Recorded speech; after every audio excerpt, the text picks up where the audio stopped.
প্রিয় ভাইয়েরা, এখন এতটুকু তো বুঝতে পারলাম যে কোরআন কোন সময় নাজিল হয়েছে। তাহলে ভাই কার যুগে? আবু জাহেলের যুগে। আবু জাহেলের যুগে কি কি ছিল? এখনকার মতো শিরক ছিল, এখনকার মতো সুদ ছিল, এখনকার মতো মাদক ছিল, এখনকার মতো মেয়েদের অবমাননা ছিল, আরো একটা ছিল এখনকার মতো যে গোত্রীয় হানাহানি। দেখেন না এখন হানাহানি, মারামারি, রাহাজানি বিশ্বে বিশ্বে, দেশে দেশে, দলে দলে, এই পলিটিক্যাল দল ওই পলিটিক্যাল দলে, আবার এই ধর্মীয় দল এই ধর্মীয় দলে, এই যে হানাহানি, গোত্রীয় হানাহানি, এই হানাহানি ছিল আইয়ামে জাহিলিয়াতের একটা বড় নিদর্শন। তো এরকম একটা সমাজে আল্লাহ পাক কোরআন এবং হাদিস নাজিল করলেন কেন? ইসলামী সমাজ গঠন করার জন্য, যেটা আপনি টপিক দিয়েছেন। এখন ইসলাম কি আর সমাজ কি? ইসলাম হচ্ছে এক কথায় আল্লাহর সামনে আত্মসমর্পণ করা। আল্লাহর সামনে আত্মসমর্পণ মানে কি? আল্লাহ কি আমার সামনে দাঁড়িয়ে আছেন? আল্লাহ পাকে আমার সামনে দাঁড়িয়ে আছেন, আমি কি পায়ে সেজদা করবো? আল্লাহর সামনে আত্মসমর্পণ মানে কি? আল্লাহ পাককে চোখে দেখা যায়? আল্লাহ রাব্বুল আলামিনকে দুনিয়ার কোনো চোখ দেখতে পারবে না, সুবহানাল্লাহ। হ্যাঁ, জান্নাতে যারা যাবে তারা আল্লাহকে দেখতে পারবে। আর ইনশাআল্লাহ আমরা আশা করি আমরা সেই কাতারভুক্ত হবো ইনশাআল্লাহ। একদিন না একদিন আমরা আল্লাহকে দেখবো ইনশাআল্লাহ। নবীজিকে আয়েশা রাদিয়াল্লাহু আনহা বলছিলেন, আল্লাহ পাককে কিভাবে দেখবে মানুষ ইয়া রাসূলুল্লাহ সাল্লাল্লাহু আলাইহি ওয়াসাল্লাম? তিনি বলছেন যে তোমরা পূর্ণিমার চাঁদ দেখতে তোমাদের কোনো অসুবিধা হয়? তখন সাহাবীরা বলছেন, না, পূর্ণিমার চাঁদ তো আমরা জাজল্যমান দেখতে পারি। ঠিক এভাবেই তোমরা আল্লাহকে দেখবে ইনশাআল্লাহ। এটা হবে জান্নাতের সবচেয়ে বড় নিয়ামত। জান্নাতের সবচেয়ে বড় নিয়ামত হচ্ছে আল্লাহর দর্শন, দিদার। তো এই দুনিয়ার চোখ আল্লাহকে দেখবে না, তাহলে আল্লাহ পাক কিভাবে আমাদের সাথে যোগাযোগ করবেন? আল্লাহ পাক এই দুনিয়ার মধ্যে কিছু মানুষকে বাছাই করবেন নবুয়ত দেওয়ার জন্য। কি দেওয়ার জন্য? নবুয়ত। যে মানুষদের সাথে আল্লাহ পাক যোগাযোগ করবেন আল্লাহর ওহীর মধ্য দিয়ে। কিসের মাধ্যমে? ওহীটা কি সরাসরি নেমে আসবে না কেউ নিয়ে আসবে? এখন কেউ নিয়ে আসবে, কে নিয়ে আসবে? তার নাম হচ্ছে জিবরাইল আলাইহিস সালাম। কি নাম? আল্লাহ রাব্বুল আলামিন জিবরাইল আলাইহিস সালামের মাধ্যমে কোরআন সুন্নাহর এই ওহী সর্বশেষ নবী মুহাম্মদ সাল্লাল্লাহু আলাইহি ওয়াসাল্লামের কলবে ওহী করেছেন। খুশি হন নাই? কোন যুগে ওহী করেছেন? আবু জেহেলের যুগে। কোন যুগে? যে যুগটার সাথে আমাদের যুগের মিল আছে। আচ্ছা, এখন আল্লাহ পাক বলেছেন এর সামনে তোমরা মাথা নত করো। মাথা নত মানে কি? জাস্ট মাথাটা নত করে দেওয়া? মাথা নত মানে নিজের ইচ্ছাকে সঁপে দাও। নিজের ইচ্ছাকে সঁপে দাও। মন চাচ্ছে আমি নামাজ পড়বো না, আল্লাহ বলছেন পড়তে হবে, এর নাম সঁপে দাও। মন চাচ্ছে আমি একটু মদ খাই, আল্লাহ বলেছেন খাওয়া যাবে না, হারাম, এর নাম সঁপে দেওয়া। মন চাচ্ছে একটা মেয়ের সাথে একটু কি করি, ডেটিং করি, একটা মেয়েকে নিয়ে ফুর্তি করি, আল্লাহ বলছেন জেনা করা যাবে না, এর নাম সঁপে দেওয়া। মন চাচ্ছে ভরপেট খাই রমজান মাসে, আল্লাহ বলছেন না, রমজান মাসে খাওয়া যাবে, রোজা রাখি, এর নাম সঁপে দেওয়া। মন চাচ্ছে সম্পদের পাহাড় গর্ব, কাউকে কিছু দিব না, আল্লাহ বলছেন না, নেশাব হয়ে গেলে যাকাত দেওয়া লাগবে, এটা হলো সঁপে দেওয়া। সঁপে দেওয়া মানে কি? আল্লাহ পাকের বিধিবিধানের সামনে নিজের ইচ্ছাকে আত্মসমর্পণ করা। আল্লাহ যা বলেছেন আমি তাই করবো, যা ছেড়ে দিতে বলেছেন ছেড়ে দিব, এর নাম ইসলাম। ইসলাম হলো এই বিষয়টার নাম, নিজের ইচ্ছাটাকে আল্লাহ পাকের বিধানের সামনে আত্মসমর্পণ করে দেওয়া। আমরা অনেকেই বলি ইসলাম মানে কি? শান্তি। এই যে শান্তি, এই শান্তি ব্যাখ্যা দিয়ে দিয়ে কি করা হচ্ছে জানেন? ওই যে বদর, উহুদ, খন্দক, খায়বার, হুনাইন, মুতা, এইসব ইতিহাসগুলোকে সরিয়ে দেওয়া হচ্ছে। ইসলাম মানে তো শান্তি। ইসলাম শান্তির সাথে আবার এসবের কি সম্পর্ক? শান্তির সাথে মুতার যুদ্ধের কি সম্পর্ক? যুক্তি দিচ্ছে শান্তির সাথে বদর যুদ্ধের আদর্শের কি সম্পর্ক? ইসলাম মানে তো শান্তি। ইসলাম মানে শান্তি কখন? ইসলাম মানে হলো আত্মসমর্পণ। যখন একজন মানুষ নিজের ইচ্ছাকে আল্লাহর সামনে সঁপে দিবে, এর মধ্য দিয়ে সে শান্তি অর্জন করবে। মানে নিজের ইচ্ছাকে আল্লাহর সামনে সঁপে দিলে পরে শান্তি পাওয়া যায়। কারণ আমি তো জানি না যে আমার জন্য কোনটা ভালো কোনটা মন্দ। কে ভালো জানে? যিনি আমাকে সৃষ্টি করেছেন। মনে করেন আপনি একটা মোবাইল ফোন বানিয়েছেন, আপনি এটার মেকার বা ক্রিয়েটর। এখন আপনার চেয়ে কি কেউ ভালো জানে এই ফোনের মধ্যে কি আছে? বলেন। আপনি একটা কম্পিউটার ফাংশন করেছেন, একটা সফটওয়্যার তৈরি করেছেন, একটা অ্যাপস তৈরি করেছেন। আপনার চেয়ে কি কেউ ভালো জানবে এই অ্যাপস কি কাজ করতে পারে, এই সফটওয়্যার কি কাজ করতে পারে, এই কম্পিউটারের ফাংশন কি? এখন আল্লাহ পাক পুরো মহাবিশ্ব সৃষ্টি করেছেন, আমাদেরকেও সৃষ্টি করেছেন। এখন আমাদের জন্য কোনটা ভালো কোনটা খারাপ, কোনটা হক কোনটা বাতিল, কোনটা ন্যায় কোনটা অন্যায়, কোনটা করলে আমরা দুনিয়া ভালো থাকবো, পরকালে ভালো থাকবো, এটা কি আল্লাহ পাকের চেয়ে ভালো কেউ জানবে? এই সহজ কথাটা বুঝতে এত সমস্যা কিসের? যদি আল্লাহ বলে কেউ থেকে থাকেন, তাহলে তিনি যদি আমাকে সৃষ্টি করে থাকেন, তাহলে তিনি তো ভালো বুঝবেন আমার জন্য কোনটা ভালো কোনটা খারাপ। এখন তিনি যেগুলো ভালো বলেছেন সেগুলো কোরআনে নাজিল করেছেন, যেগুলো খারাপ বলেছেন সেগুলোও কোরআনে নাজিল করেছেন। তিনি তার রাসূলের মাধ্যমে আমাদেরকে জানিয়েছেন কোন কোন বিষয়গুলো ভালো আর কোন কোনগুলো খারাপ। এখন এগুলো যখন প্রমাণ হয়ে যাবে, মেনে নিতে কোনো সমস্যা, মানতে কোনো আপত্তি আছে ভাই? এই মেনে নেওয়ার নাম হলো ইসলাম। মেনে নেওয়ার নাম কি ভাই? ইসলাম। এখন দ্বিতীয় প্রশ্ন হচ্ছে, ইসলাম কি পরিপূর্ণ না অসম্পূর্ণ? উত্তর হচ্ছে, আল্লাহ পাক সূরা মাইদার 3 নম্বর আয়াতে বলছেন। কত নম্বর আয়াত? সূরা মাইদার 3 নম্বর আয়াতে আল্লাহ পাক বলছেন যে আল ইয়াউমা আকমালতু লাকুম দীনাকুম, আজকে আমি দ্বীন ইসলামকে একদম পরিপূর্ণ করে দিলাম। ওয়া আতমামতু আলাইকুম নি'মাতি, তোমাদের উপর আমার নিয়ামতকে পূর্ণতা দিলাম।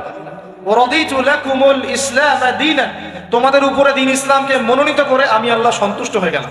তাহলে এই আয়াত থেকে কি বোঝা গেল? ইসলাম পরিপূর্ণ না অসম্পূর্ণ? পরিপূর্ণ মানে আমরা কি বুঝি? কিছু অংশ আছে, কিছু নাই। কিছু কিছু হেদায়েত আছে, কিছু কিছু নাই। কিছু কিছু বিষয়ের সমাধান আছে, কিছু কিছু নাই।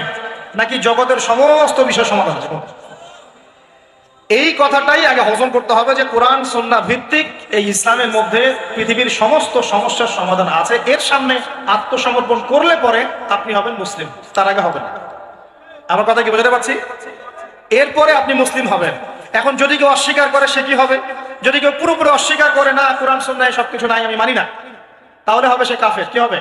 কাফের। কেউ যদি এগুলোর সাথে আল্লাহকে অংশীদার সাব্যস্ত করে সে কি হবে? সে হবে মুশরিক। কেউ যদি বলে, আমি বলে না, মনে মনে অস্বীকার করে কিন্তু মুখে মুখে বলে হ্যাঁ মানি, এমন মানুষ নাই? মুখে মুখে বলে হ্যাঁ মানি মানি মানি সবই মানি, আর মনে মনে অস্বীকার করে, ইসলামের বিরুদ্ধে কাজ করে ভিতরে ভিতরে। এই মানুষগুলোকে কি বলা হয়? মুনাফিক। আরেক শ্রেণী আছে যারা স্বীকার করে নেয় যে হ্যাঁ এগুলোই ঠিক, কিন্তু চলতে পথে আল্লাহর পথে চলতে গিয়ে কবিরা গুনাহে লিপ্ত হয়, তখন এদেরকে আমরা বলি ফাসিক বা জালেম। আমার কথা কি বুঝতে পারছেন? 5টা শ্রেণীর মানুষ আপনাকে দেখাই দিলাম ইসলাম কেন্দ্রিক। কেউ শিরিক করে হচ্ছে মুশরিক, কেউ অস্বীকার করে হচ্ছে কাফের, কেউ মুখে স্বীকার করছে মনে স্বীকার করছে না, হচ্ছে মুনাফিক, কেউ স্বীকার করে পথ চলতে গিয়ে কবিরা গুনাহ করছে, কবিরা গুনাহ, তখন সে জালেম হচ্ছে বা ফাসিক হচ্ছে। আর কেউ পরিপূর্ণরূপে আত্মসমর্পণ করে আমলে প্রমাণ করে সে মুমিন মুসলিম হচ্ছে। আল্লাহ পাক আমাদেরকে এই মুমিন মুসলিম হওয়ার তৌফিক দান করুন। এখন এই হলো ইসলাম। ইসলামী সমাজ কি? ইসলামিক সমাজ কি জিনিস? ইসলাম কি শুধু ব্যক্তি জীবনে পালন করারই ধর্ম বা জীবন? আচ্ছা, ধর্ম না জীবন ব্যবস্থা, এটাও তো জানতে হবে নাকি? ধর্ম আর জীবন ব্যবস্থার মধ্যে পার্থক্য কি? আল্লাহ পাক ইসলামকে কি বলেছেন? দ্বীন আল ইসলাম। দ্বীন কি বলেছেন? দ্বীন। দ্বীন শব্দটা কি? আল্লাহ পাক বলছেন ইন্না দ্বীনা ইনদাল্লাহিল ইসলাম। সূরা আলে ইমরান আয়াত নাম্বার 19। সূরা আলে ইমরান আয়াত নাম্বার 19 আল্লাহ পাক বলছেন ইন্না দ্বীনা ইনদাল্লাহিল ইসলাম। আল্লাহর কাছে ইসলাম কি? একমাত্র দ্বীন। আরবি শব্দটা বলেন, দ্বীন। কবরে প্রশ্ন কি করা হবে? মা দীনুকা, মা দীনুকা। প্রথমে মান রব্বুক, তারপরে মা দীনুকা। তাহলে ধর্ম বা ইসলাম এটাকে কি শব্দে ব্যবহার করা হচ্ছে কোরআনে? দ্বীন। এই দ্বীন শব্দের মানে কি? আমি আপনাকে শর্ট করে বুঝাই দিচ্ছি। কোরআনে দ্বীন শব্দ আসছে 2 রকম। কয় রকম? 2 রকম। একই বানান, একদম একই বানানেই 2 রকম দ্বীন শব্দ আছে। একটা হচ্ছে মালিকি ইয়াউমিদ্দিন, পড়ে না সূরা ফাতিহায়, মালিকি ইয়াউমিদ্দিন। এই যে এখানে দ্বীন, এই দ্বীন শব্দের যে বানান আর ইন্না দ্বীনা ইনদাল্লাহিল ইসলাম, এই দ্বীনের যে বানান একদমই সেম। আবার আম্পারা অন্য সূরা আছে ওয়ামা আদরাকা মা ইয়াউমুদ্দিন সুম্মা মা আদরাকা মা ইয়াউমুদ্দিন। এই যে দ্বীন শব্দ, এগুলোর বানান কিন্তু সেম। পার্থক্য কোথায়? এই দ্বীনের 2টো অর্থ হয়। কয়টা অর্থ হয়? একটা অর্থ হচ্ছে মালিকি ইয়াউমিদ্দিন বলতে আল্লাহ পাক বোঝান কিয়ামত দিবস। কিয়ামত দিবস মানে যেদিন আমাদের বিচার করা হবে, এই দিবসটাকে বোঝাতে আল্লাহ পাক দ্বীন শব্দ ইউজ করেছেন। আবার এই রিলিজিয়ন ইসলামকে বোঝাতেও দ্বীন শব্দ ইউজ করেছেন। এখানে দ্বীন শব্দ হলো জীবন ব্যবস্থা। জীবন কি ভাই? ব্যবস্থা। এখন জীবন ব্যবস্থা মানে কি? জীবন ব্যবস্থা মানে কি? যে জীবনের কিছু অংশের হেদায়েত পাওয়া যাচ্ছে, বাকি অংশে পাওয়া যাচ্ছে না, বিষয়টা কি এমন? নাকি জীবন ব্যবস্থা মানে জীবনের প্রতিটা ক্ষেত্রে সমাধান আছে এমন? বলেন, উত্তর দেন। আল্লাহ পাক বলছেন ওয়ামা ইয়াবতাগি গায়রাল ইসলামি দীনান ফালান ইউকবালা মিন। কেউ যদি ইসলাম ছাড়া অন্য কোনো জীবন ব্যবস্থা তালাশ করে, তার কাছ থেকে কিছুই কবুল করা হবে না। আল্লাহ আবার বলছেন যে আল ইয়াউমা আকমালতু লাকুম দীনাকুম, এই দিনটাকে আমি কামিল করেছি, পরিপূর্ণ করেছি। আল্লাহ পাক নিজেই বলছেন এই দিন আমার কাছে গ্রহণযোগ্য। আল্লাহ নিজেই বলছেন এই দিনটাকে আমি কামেল করেছি, পরিপূর্ণ করেছি। আল্লাহ নিজেই বলছেন এই দিন বাদ দিয়ে অন্য দিন কবুল হবে না। তাহলে এই দিন কি অসম্পূর্ণ থাকতে পারে? নিঃসন্দেহে এটা পরিপূর্ণ।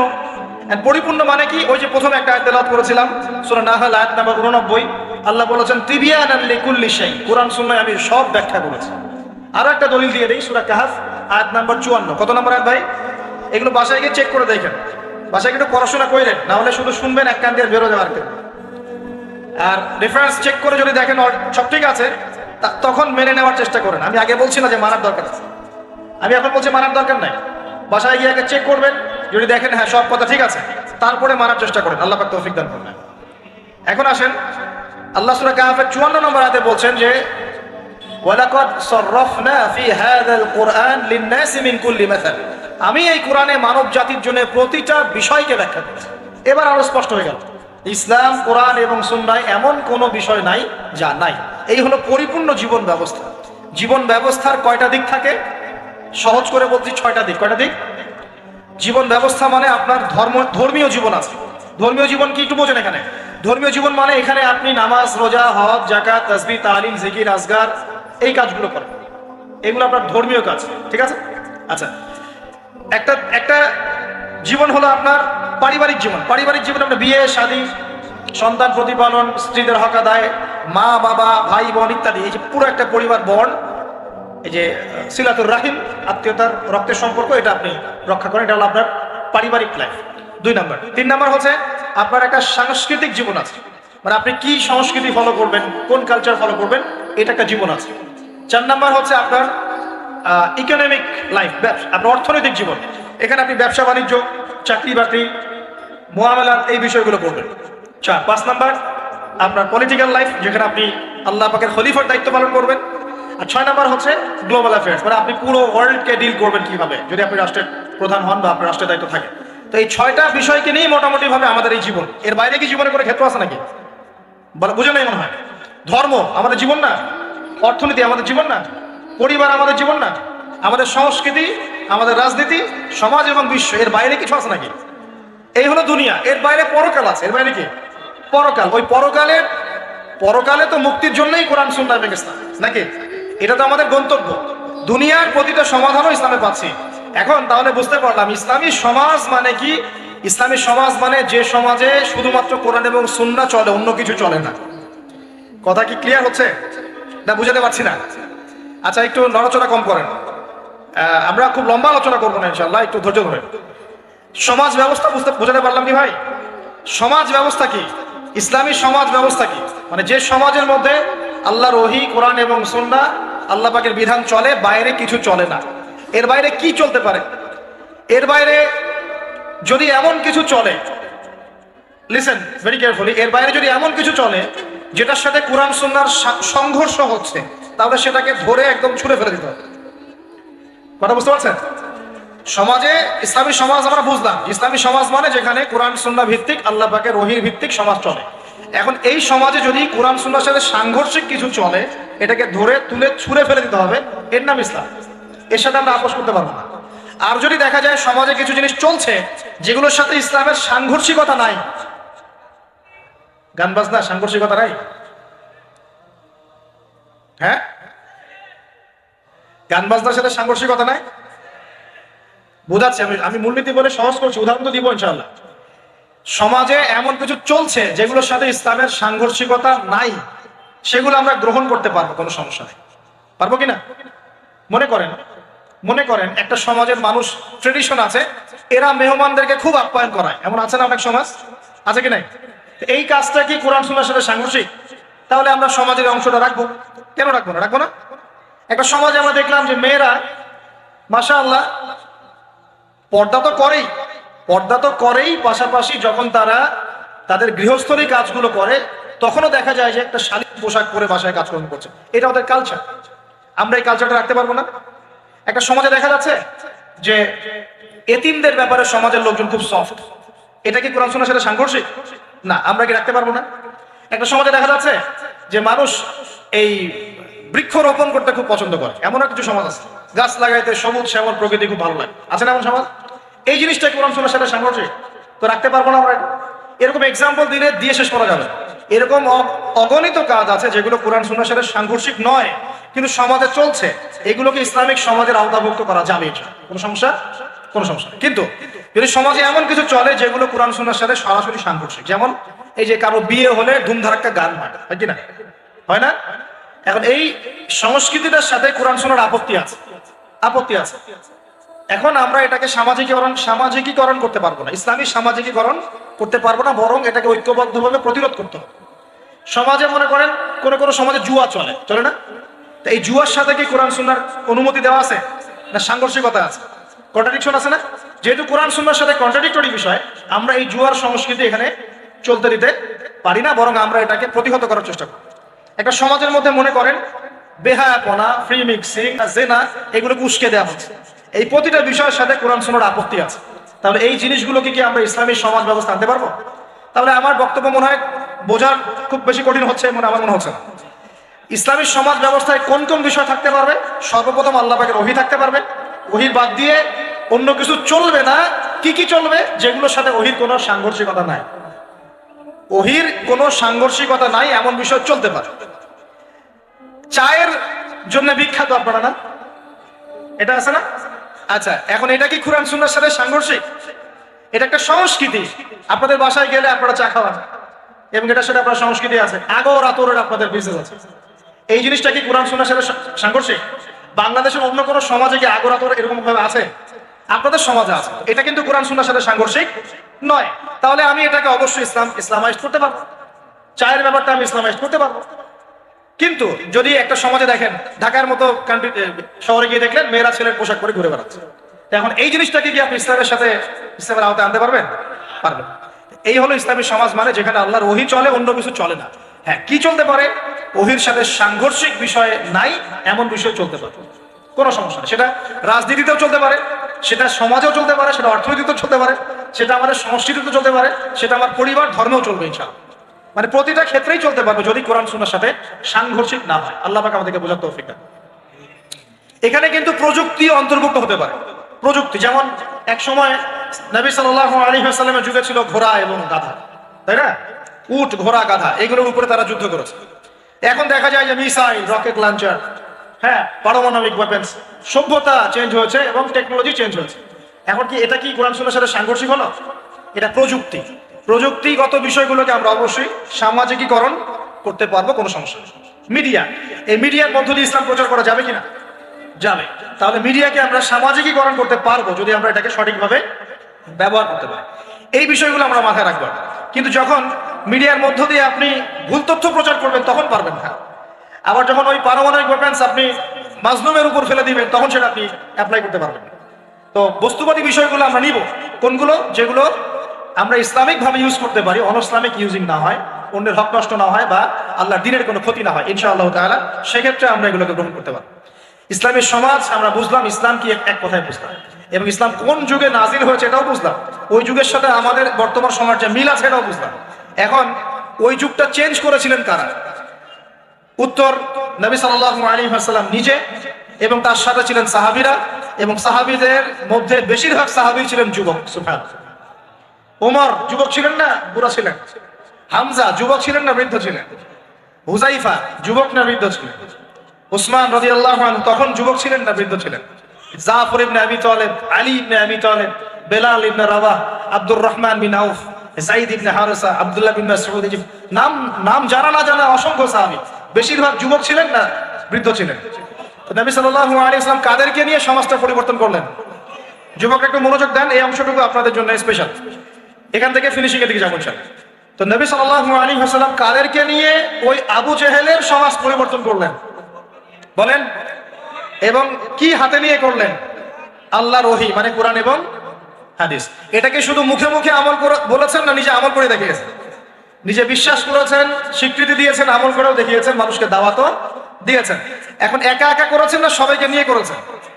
তার মানে ইউনিটি লাগবে। কি লাগবে ভাই? একা একা পারা যাবে না। যে আমি একা একা লেকচার দিয়ে যাচ্ছি, আসলে আমি দিন কায়েম করতে পারবো না। আমি আপনাকে দিনের কিছু নসিহত করতে পারবো, কিছু দাওয়াত দিতে পারবো, কিন্তু আমি কিন্তু এখানে দিন কায়েম করতে পারবো। একা একা দিন কায়েম করা যায়, একা একাও যায় না, এক শ্রেণীর মানুষকে নিয়েও যায় না। মুসলিমদের মধ্যে মনে করেন যে মুসলিমদের মধ্যে একটা এলাকার মুসলিম আছে, মনে করেন 1 লাখ, কথার কথা বলছি, 1 লাখের মধ্যে 1000 মানুষ সবকিছু বোঝে, বাকিরা এতটা বোঝে না। ওদেরকে বোঝাতে হবে। ওদের কি করতে হবে? বোঝাতে হবে। ওই আমরা যদি মনে করি আমি 1000 আমি সব করতে পারবো, ভুল করবেন না। তখন কি হবে? জাহেলিয়াতের সংখ্যা গরিষ্ঠতার স্রোতে আমি হারিয়ে যাব। কথা বুঝতে পারছেন? নবী সাল্লাল্লাহু আলাইহি ওয়াসাল্লাম কিভাবে করেছেন? তার আগে আমি একটু প্রশ্ন করি, কত বছর লেগেছে তার সমাজ পরিবর্তন করতে? বলেন। 23 বছর। এটা মাশাআল্লাহ। 23 বছর পরে ওই মক্কায়, ওই আবু জাহেলের যুগেই, আবু জাহেলের সেই যুগ কি আর বাকি থাকলো? 23 বছর পর কি শিরক ছিল ওই যুগের মধ্যে? আর মক্কায় কোনো সুদ ছিল? মক্কায় কোনো মাদক, কোনো জেনা, ব্যভিচার, মেয়েদের শ্লীলতাহানি, ধর্ষণ, জেনা, হ্যাঁ, গুম খুন, তারপরে আপনার এই যে গোচ্চ হানাহানি, মারামারি, কোনোটা কি আর বাকি ছিল? মানে 23 বছরের সমাজ টোটাল নিট অ্যান্ড ক্লিয়ার সাফ। কত বছর? 23 বছর। কিভাবে করলেন? প্রথমত তিনি ওহির জ্ঞানের চর্চা করেছেন, নিজে আমল করেছেন, সাহাবীদেরকে শিখিয়েছেন, এবং সাহাবীরা সবাই মিলে দাওয়াতি কাজ করে একটা জনসমষ্টি তৈরি করেছেন। করেছেন কিনা? প্রথমে কি নবী সাল্লাল্লাহু আলাইহি ওয়াসাল্লাম প্রকাশ্যে দাওয়াত দেওয়া শুরু করেছেন? না। প্রথম 3 বছর, কত বছর? তিনটা বছর নবী সাল্লাল্লাহু আলাইহি ওয়াসাল্লাম গোপনে গোপনে মানুষকে দাওয়াত দিয়েছেন। কিভাবে ভাই? গোপনে, man to man, door to door. আমরা তো এখন খুব অধৈর্য জাতি। কি জাতি ভাই? অধৈর্য। 1 বছর ধরে যদি একটা কথা বলি, পরের বছর ওয়াজ করতে আসলে বলে হুজুর এই ওয়াজটা গত বছর একবার শুনছি, দরকার অন্য নতুন ওয়াজ করো। এমন করে না মানুষ? নবী সাল্লাল্লাহু আলাইহি ওয়াসাল্লাম 3 বছর গোপনেই দাওয়াত দিয়েছেন। তিনটা বছর। কাদেরকে দাওয়াত দিয়েছেন? উত্তর, প্রথমত তার নিজের মানুষদেরকে, নিজের স্ত্রী, নিজের যায়েদ ইবনে হারেসা পালক পুত্র ছিলেন, নিজের চাচাতো ভাই জাফর ইবনে আবি তালেব, আলী ইবনে আবি তালেব, নিজের খুব কাছের মানুষ আবু বকর সিদ্দিক। আবু বকর সিদ্দিক রাদিয়াল্লাহু আনহুর হাত ধরে পরে ওসমান বিন আফফান, আব্দুর রহমান বিন আউফ, তালহা বিন উবাইদুল্লাহ, জুবাইর বিন আওয়াম আস্তে আস্তে ছড়িয়ে পড়ছে। তার মানে দাওয়াতি কাজ শুরু করতে হবে কোথা থেকে? আগে বলেন। আগে নিজে, তারপরে কে? নিজের কাছের মানুষ, নিজের পরিবার, নিজের বংশ, নিজের আত্মীয়। এই দাওয়াতি কাজ কি আমাদের করা শেষ? কারা কারা করা শেষ? হাত তুলুন দেখি। আগে শুরু করেন। আগে তো নিজেকে দিয়ে শুরু করতে হবে নাকি ভাই? নিজের পরিবারের সবাই নামাজি, নামাজের দাওয়াত দিচ্ছি কিনা? নামাজের দাওয়াতটুকুকে দিচ্ছি? নিজের পরিবারে কি পর্দা কায়েম করতে পারছি? নিজের পরিবারে কি তালিম চালু হচ্ছে? নিজের সন্তানরা কি কোরআন পড়ছে? নিজের পরিবারে কি সবাই রমজান মাসে রোজা রাখছে, হালাল খাচ্ছে? আগে নিজের পরিবারের দিকে ফোকাস করেন, আল্লাহ পাক তৌফিক দান করেন। এরপর আল্লাহ ওহী নাযিল করেন, ওয়ানদির আশিরাতাকাল আকরাবিন। এবার তুমি কাকে সতর্ক করবে? তোমার কাছের আত্মীয় স্বজন, গোত্রের লোককে। তখন তিনি ওই যে পাহাড়ের উপর উঠে ডাকলেন, ইয়া মা'আশারাল কুরাইশ, ইয়া মা'আশারাল কুরাইশ, তোমরা সবাই আসো। এই বনু আদি, বনু তাইব, হ্যাঁ, বনু মাখজুম, তারপরে যে বনু হাশিম, সব গোত্র জড়ো হলো। জড়ো করে তিনি সব গোত্রকে বলছেন যে আমি মুহাম্মদ সাল্লাল্লাহু আলাইহি ওয়াসাল্লাম যদি আপনাদেরকে বলি এই পাহাড়ের পিছনে একটা সেনাবাহিনী অপেক্ষা করছে, আপনাদেরকে আক্রমণ করবে, আপনারা কি আমার কথা বিশ্বাস করবেন? তখন সবাই এক বাক্যে বললো, কেন বিশ্বাস করবো না? তোমাকে কখনো আমরা মিথ্যাবাদী পাই নাই, তুমি as-সাদিকুল আমিন, সত্যবাদী। আমিন। তখন নবীজি বললেন যে কুলু লা ইলাহা ইল্লাল্লাহ তুফলিহুন, তোমরা সবাই বলো লা ইলাহা ইল্লাল্লাহ, আল্লাহ ছাড়া কোনো মাবুদ নাই, আল্লাহর বিধান ছাড়া কোনো বিধান নাই, আল্লাহর দাসত্ব ছাড়া কোনো দাসত্ব নাই, তোমরা সফল হয়ে যাবে ইনশাআল্লাহ। তখন ওই যে আবু লাহাব হাততালি দেওয়া শুরু করলো, আর আবু লাহাব ঢিল নিয়ে মারা শুরু করলো। সবাই হাততালি দিচ্ছে, টিটকারি করছে, মশকরা করছে। হ্যাঁ, আলিহাদা জামাআতানা, বলছে এই জন্য আমাদেরকে এখানে একত্রিত করেছো, এই বকবকানি শোনার জন্য, এই বাজে কথা বলার জন্য আমাদেরকে এখানে ডেকেছো। তখন থেকে শুরু হলো প্রকাশ বিরোধিতা। এবার শুরু হলো ইটপাটকেল, শারীরিক নির্যাতন, মানসিক নির্যাতন, বয়কট, এইটা সেইটা সব। তো এখন বলেন, যে মানুষটা আগে সাদিকুল আমিন ছিল, সত্যবাদী এবং বিশ্বস্ত, এবার সবাইকে ডেকে দাওয়াত দেওয়ার পরই তিনি হয়ে গেলেন কাযযাব, মিথ্যাবাদী, সাহের, জাদুকর, ফারিকুল জামাআত, জামাত বিভক্তকারী, মাজনুন, পাগল, এই কথাগুলো মানুষটাকে বলা শুরু। তার মানে নবী সাল্লাল্লাহু আলাইহি ওয়াসাল্লামের পদ্ধতিতে আমাকে সমাজে দ্বীন ইসলাম প্রতিষ্ঠা করতে হবে। তার মানে প্রথমে আগে নিজে, তারপর পরিবার, এরপর কাছের মানুষদের মধ্যে ইসলামের প্রচার প্রসার করার চেষ্টা করতে হবে। এবার প্রকাশ্যে দাওয়াতি কাজ করা শুরু হলো। দাওয়াতি কাজ যত প্রকাশ্য হচ্ছে, নির্যাতন, নিপীড়ন ততই বাড়ছে। এটাই সুন্নাত। যখন নবীর পদ্ধতিতে কেউ দাওয়াতি কাজ করবে, তার উপর নির্যাতন, নিপীড়ন আসবেই। যদি নির্যাতন, নিপীড়ন না আসে, বুঝতে হবে সেটা নবীর পদ্ধতিতে দাওয়াত হচ্ছে না। 100% লিখে রাখবে, 100% নবীর পদ্ধতিতে দাওয়াতি কাজ হচ্ছে না। এটা হচ্ছে গোলালু মার্কা দাওয়াতি কাজ, হায়েস নেফাস। আলোচনার টপিক হচ্ছে যে ইস্তেঞ্জা, আলোচনার টপিক ঢিলা কুলুক, আলোচনার টপিক ফরজ গোসল, আলোচনার টপিক ওযু ইস্তেঞ্জা। মানে এগুলো শিখতে কতদিন আর লাগবে? এগুলো শিখতে এখনো শেখা হয়নি এগুলা। আর সারা বিশ্বের অবস্থা, দেশের অবস্থা, অর্থনীতির অবস্থা, সমাজের অবস্থা, কিয়ামতের আলামত স্পষ্ট হয়ে যাচ্ছে, উম্মার অবস্থা, এগুলো বড় বড় ইস্যুগুলো সব পরে, আগে এগুলো নিয়ে আলোচনা হচ্ছে। তো এগুলো কি আসলে নবীর পদ্ধতিতে দাওয়াতি কাজ হচ্ছে? আল্লাহ পাক আমাদেরকে বোঝার তৌফিক দান করুন।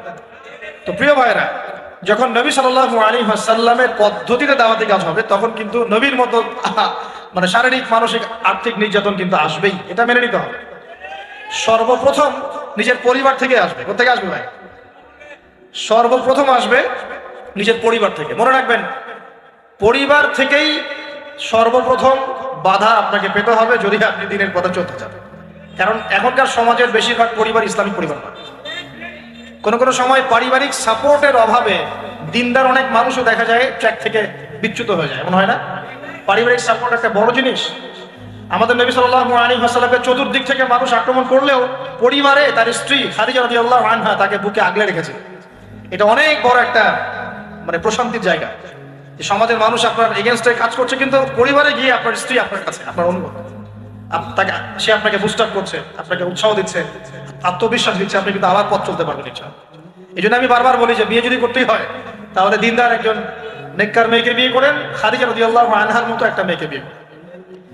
আর যদি ওই যে দিনদার ক্যাটরিনা খুঁজতে যান তাহলে সারা জীবন ওই পস্তাইতে হবে। আল্লাহ বোঝার তৌফিক দান করুন।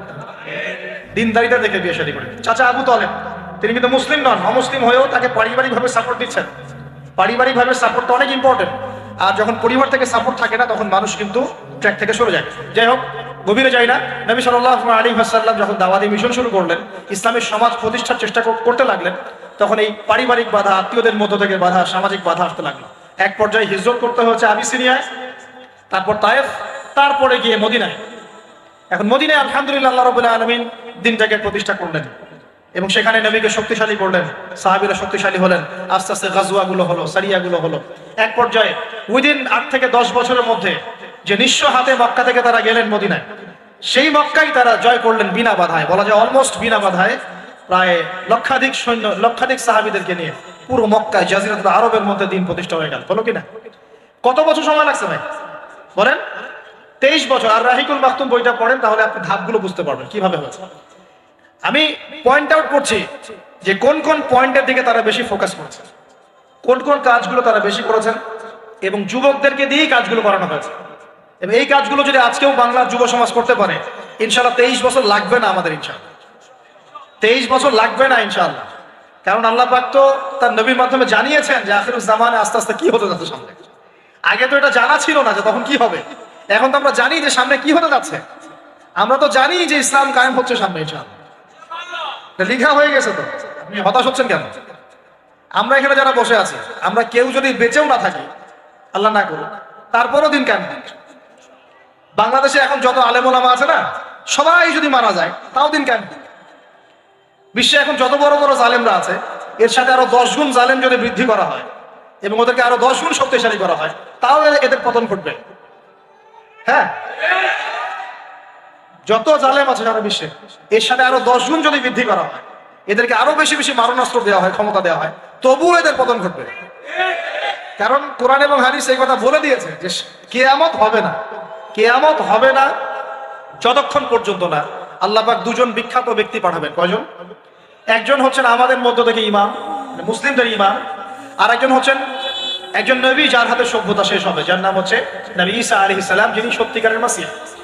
সভ্যতা এই জায়গায় না যাওয়া পর্যন্ত কিয়ামত হচ্ছে না ইনশাআল্লাহ। এবং ঈসা আলাইহিস সালাম যতক্ষণ 40 বছর পুরো বিশ্বে ইসলামী সমাজ প্রতিষ্ঠা না করছেন, ততদিন পর্যন্ত ইনশাআল্লাহ আযজা ওয়া জাল কিয়ামত হবে। এটা লেখা হয়ে গেছে। শুধু তাই না, ঈসা আলাইহিস সালামের যুগটা শেষ হওয়ার পরে আবার এমন একটা যুগ আসবে, যে যুগটা হবে পৃথিবীতে সবচেয়ে নোংরা, জঘন্য যুগ। এখন আমরা যে যুগটা পার করছি না, এটা পৃথিবীর সবচেয়ে নোংরা যুগ না। এটা পৃথিবীর সবচেয়ে নোংরা যুগ নয়।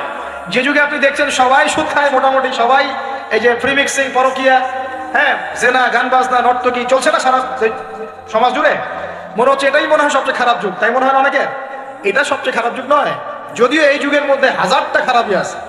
সবচেয়ে খারাপ যুগ আসবে ঈসা আলাইহিস সালামের 40 বছর শাসনের পরের যুগটা। ওই যুগে মানুষ রাস্তায় দাঁড়িয়ে জেনা করত, কুকুর শেয়ালরা যেমন করে করে ঠিক ওইভাবে। এবং তাদের সামনে কিয়ামত হবে, পশ্চিম দিক থেকে সূর্য উঠবে। তো আমরা এতটুকু তো জানি, সামনে ইনশাআল্লাহ তাআলা ইসলামিক সমাজ প্রতিষ্ঠা হবে, এটা আল্লাহ লিখে দিয়েছে। আমরা বেঁচে থাকি না থাকি, কেউ এটা বলুক না বলুক, আলেম ওলামা আমাদের মধ্যে যারা আছেন থাক না থাক, হ্যাঁ, এখন যারা মুজাহিদ তারা থাক না থাক, এখন যারা জালেম তারা থাক না থাক, কি হোক না হোক এটা হবে। এটা পৃথিবীতে ভূমিকম্প হোক আর জলোচ্ছ্বাস হোক আর পৃথিবী ধসে যায় আর আগুনের বৃষ্টি হোক আর পাথরের বর্ষণ হোক, যাই হোক না কেন নবী ঈসা আলাইহিস সালামের হাতেই সভ্যতা শেষ হবে। এটা অতএব ইসলামী সমাজ তো সামনে আসছে, বুঝতে পারবো। এখন আমার পয়েন্ট, আমার মানে ফাইন্ড আউট করা পয়েন্টগুলো হচ্ছে এই কয়েকটা পয়েন্ট, 10টা পয়েন্ট বলছি। এক, নবী সাল্লাল্লাহু আলাইহি ওয়াসাল্লাম সাহাবীগণ, স্পেশালি যুবক সাহাবীগণ, সাহাবীদের মধ্যে বেশিরভাগই যুবক ছিলেন, যুবকরা আপনারা ভালো করে বোঝার চেষ্টা করেন, তারা ইসলামী সমাজ প্রতিষ্ঠার জন্য প্রথমত নিজের আগে জ্ঞান চর্চা করেছে। কি করেছেন ভাই? নিজেরা আগে কোরআন হাদিসের জ্ঞান চর্চা করেছেন। যত বড় বড় লেকচার দেন, নারায়ে তাকবীর, আল্লাহু আকবার স্লোগান তোলেন, আইওয়া শোডাউন যাই করেন, জ্ঞান চর্চা না করা পর্যন্ত দিন প্রতিষ্ঠা হবে না। জ্ঞান চর্চা করতে হবে। রাজি আছি ইনশাআল্লাহ ভাই? আমরা রাজি আছি তো ইনশাআল্লাহ যে আমরা আল্লাহ পাকের কোরআন এবং নবীর সুন্নতের জ্ঞান অর্জন করবো।